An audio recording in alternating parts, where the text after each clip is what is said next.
What's up? It's your boy Carcino here. And boy, oh boy, oh boy, oh boy, oh boy. When you when you hear somebody not being genuine,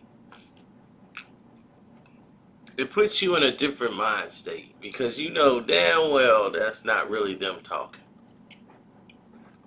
Now, Angela Yee is riding the publicity of this Gucci Man situation.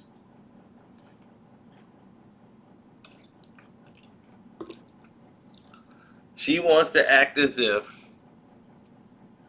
everything is everything, right? And like, I'm not concerned about it. This is what it is. Blah, blah, blah. It's like, okay, okay. We'll buy that. But we also hear what she was trying to say. And she wants to throw a jab at Gucci Man so that everybody can laugh or say something different about Gucci Man. She was like, me wanting him? Google what he looked like back in 2009. Like, if anybody think I want him, Google what he looked like back in 2009. Now, that's her way trying to downplay Gucci.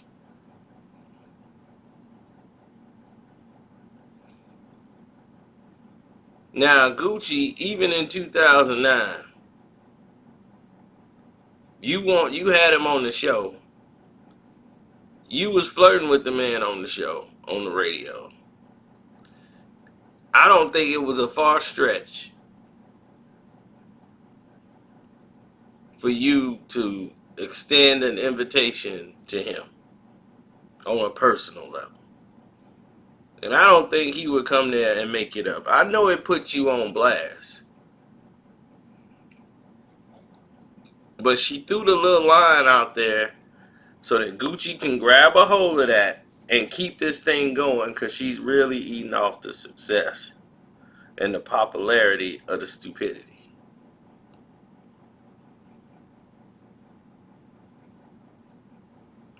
So it don't matter what you thought about Gucci or how he looked back in 2009. It don't really matter because the only thing that did matter 10 years ago is you had him on your show. You talked very suggestive to him. And I'm quite sure whoever your boyfriend is now, he didn't like the way that sounded. Now, he could feel some way about Gucci and say all the words he want to say, as long as he said in the privacy of your own home, and they don't get back to Gucci what he's talking about. Because if it do, then he might have some problems on his hands.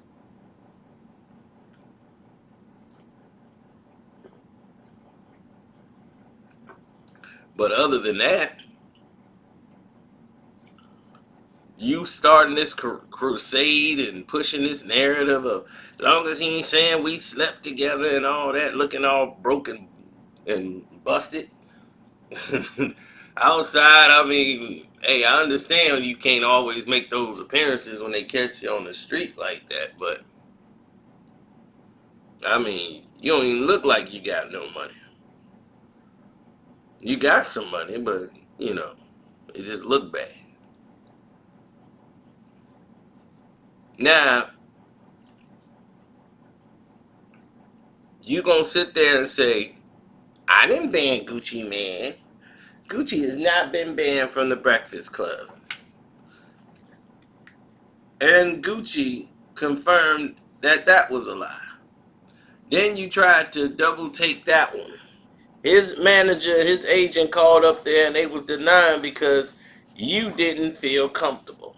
So they confronted you about it and she was like, well, what I was saying was if y'all invite him up here, I might not be here. I might not, he can come up here, but I don't know if I'm gonna be available because I might be out of town. He wasn't coming to see you, so you were basically hinting that they can do the show and they can have Gucci Man come up there, but you're not going to be there.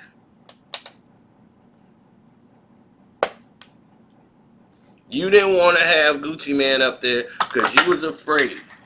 So when it came back to them, when they was going to schedule Gucci Man on the show and they was trying to see could they get him up there, it was the fact that you didn't feel comfortable because of the things you said on the show the last time in 2016.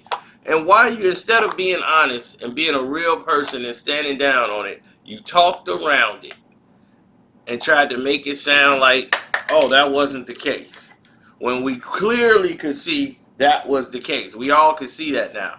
That was the case. You feel me?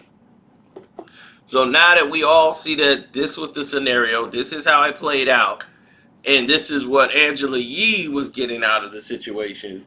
She's gotten what? Popularity, fame. Her name was trending with Gucci Man for like 3-4 days. Gucci did this interview, and now it just keeps escalating.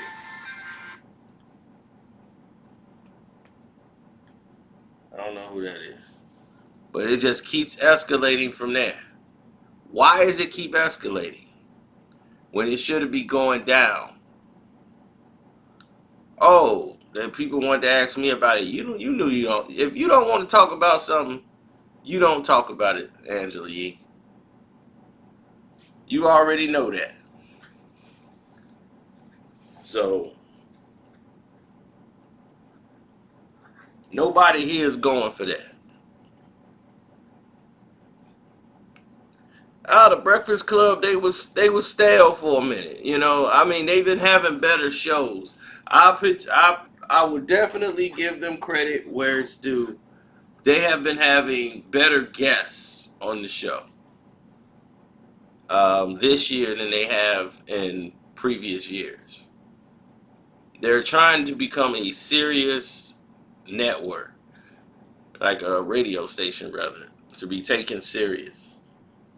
So they're at least attempting because when you get to a certain plateau, you can no longer do the buffoonery, the goofy stuff, and all the other garbage because now everything has changed. And when you're in the different crowds where you might have Michelle Obama and everybody else where Charlemagne is, you can't be coming out there talking about I'll suck as you know what. They ain't gonna allow people with that kind of misogynistic things that you were talking about women and all these things from the past. You can erase your past and try to avoid it, but when you start taking those approaches, these things start happening. They start falling right back on your lap, and a lot of people start looking at you a certain way. So now they're trying to be more adult, more, grown up, and still trying to keep their core audience.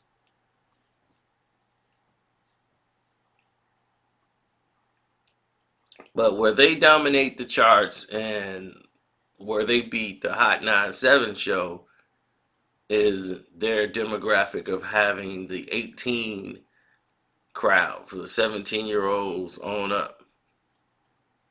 Where Hot 97 is more stronger in the 34 and older. And that's all because of the material. It's no real buffoonery that happens at Hot 97. That's why I would choose to listen to them than the Breakfast Club. Well, the thing is they're not really good. They were always like the B and C members of radio. They were like at the bottom of the tier when it came to radio. And it's really DJ Envy's show. It's not like all three of their show. It's actually DJ Envy's show. So a lot of people are like, man, they need to get rid of Envy. It's Envy's show. And the rest of the guys are his co-hosts, Charlemagne and Angela Yee. That's their thing. Hot 97, that whole radio show, that's Ebro's show with his co-host Peter Rosenberg and the other girl, the Guatemalan. What's her name? Styles, Laura Styles. So that's her show. I mean, that's their show and their program, but that's Ebro's. You know what I'm saying? So he says what's gonna go, what's not gonna go. I'm quite sure he might value their opinions, but that's how it's gonna roll over there. So if Envy has a problem with somebody being there, they can nobody be on that show without Envy saying okay. He could be upset. You know what I'm saying? He could be upset about it. He can pout like he did with Desus and Mero, and then they came up there and he checked them and all that stuff. So, and they were like shocked, like, all right, Envy, like, man, what's wrong with you, dude? It's a joke. And it looked bad on Envy than it ever did look on Desus and Mero. It looked 10 times worse on him.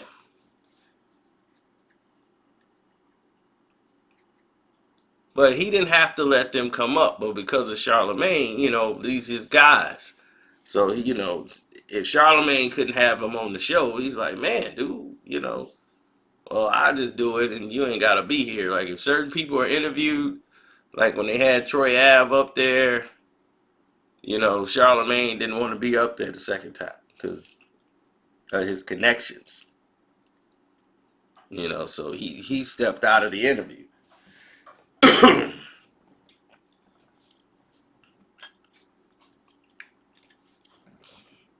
The street politics kicked in. I just hope Gucci don't take the bait. Ain't nothing good gonna come out of it. Of all this, you've already stated what needs to be stated. So anything more than that is extra. You don't even need to do it. For any words you got to say now, I can go directly to them, and that's the way it should be played out. Anyway, let me know if y'all agree. It's your boy Carcino. Don't forget to hit the like button, hit the subscribe button, and definitely hit the Cash App up, the name Carcino on the Cash App, or hit the Streamlab up in the description box. Yeah, no? Well, you know now.